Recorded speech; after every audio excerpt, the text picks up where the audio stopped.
I'm Jo and welcome to today's video. Now today I'm reviewing this one right here. This is 4 Cold Months and this gets me my number 4 on the clock reading challenge. If you're not familiar with the clock reading challenge, then I will link up details for how you can get involved in this awesome reading challenge. So make sure you check that out. There's still time. There's still time to take part because it's very simple. Anyway, getting back to our 4 Cold Months. This is the first book in a series. This is the Detective Max Grady, book number 1. This book, I think I ended up giving this one, I believe, 4 stars. It was kind of potentially more a 3.5, but I want to give it a 4. Anyway, this book, I think my problem with this book is the fact that Max Grady, the protagonist, I didn't like him, okay? But at the same time, I mean, if you like kind of police, crime-related books and stuff, then you might enjoy this. This is one, it kind of, see, the reason why I gave it the height I want to give it the 4 star is because although it annoyed me, I couldn't stop reading. I wanted to get to the end, if that makes sense. So it's one of those books that kind of frustrates, I think largely because the protagonist is unlikable.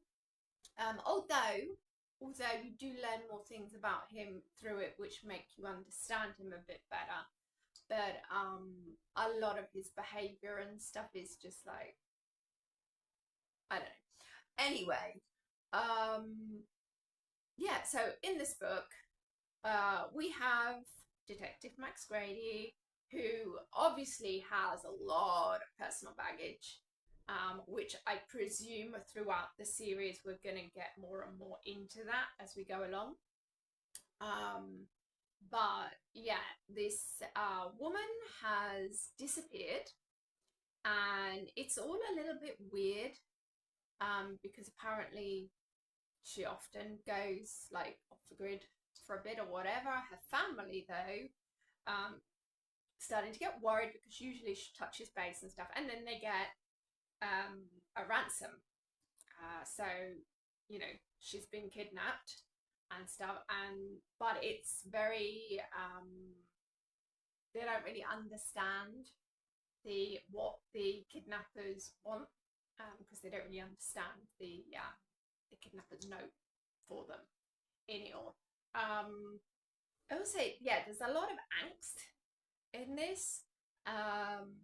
There's a lot of, also from the kidnappers, there's a lot of building tension there. The accomplice, mixed feelings there.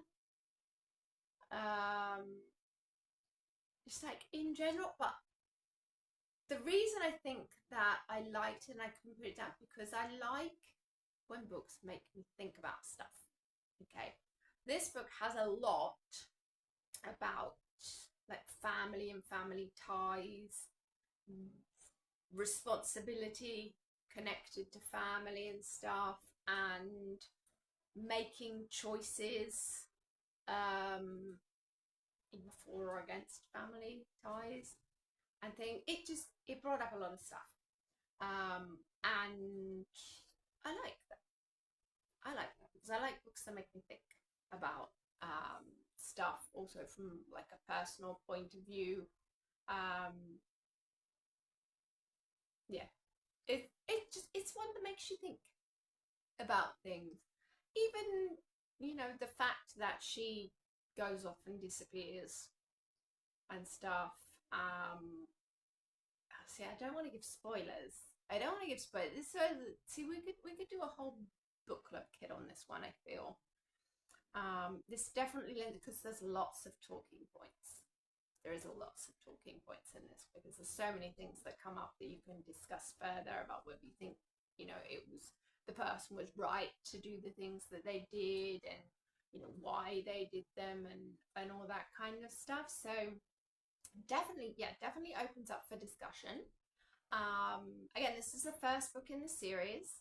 I'm also happy to know that the other books in the series all lend themselves quite nicely to the clock reading challenge, because they have numbers in their titles. Which is great, because I do think I will be reading more of them. I already own another one in the series. I own book 3. So I own book 1 and book 3. So I need to get book 2 to read in between those. But I would definitely give this series another try and read more in the series though. Anyway, I don't know if I need to read them in order, if I could just skip through to book 3, although a lot of the time, because things get revealed as you go along, so potentially even if the book would be fine as a standalone, it might be better if you read them in order.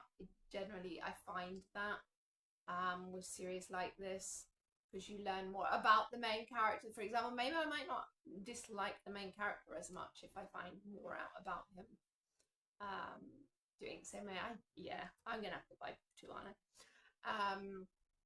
But yeah, I mean, it's worth it if you like. I mean, it's not like, oh wow, this is, you know, amazing work, but it's one of those ones that you just, I don't know, it annoys you, but at the same time you just gotta keep going, if that makes sense.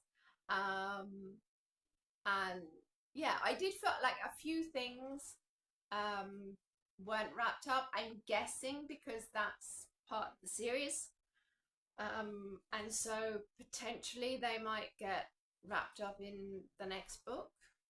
That's what I'm hoping anyway. Otherwise there's some holes. But yeah, as a general, I did actually really enjoy this book in the end. I wasn't expecting to when I started out. Like from the beginning part of it, I wasn't sure, but then as it went on, I got more and more invested in it. I was like, yeah, I need to finish this one. So anyway, there you go. This is a bit of a different kind of review chat, because it's such mixed feelings. But then again, see, because I was very divided between giving it a 3-star and a 4-star. So I opted for the 4-star in the end. Really, it would have been like a 3.5. Anyway, that's it from me for today. I hope I've given you, I don't know, at least the curiosity to check this book out. Anyway, if you have read it, then let me know. Also, if you're taking part in the clock reading challenge this year, let me know what books you're reading for it as well, because I still have some numbers that I'm missing books for, so could kind of do with some help there. But yeah, anyway, so thank you for joining me, and I will see you next time. Bye.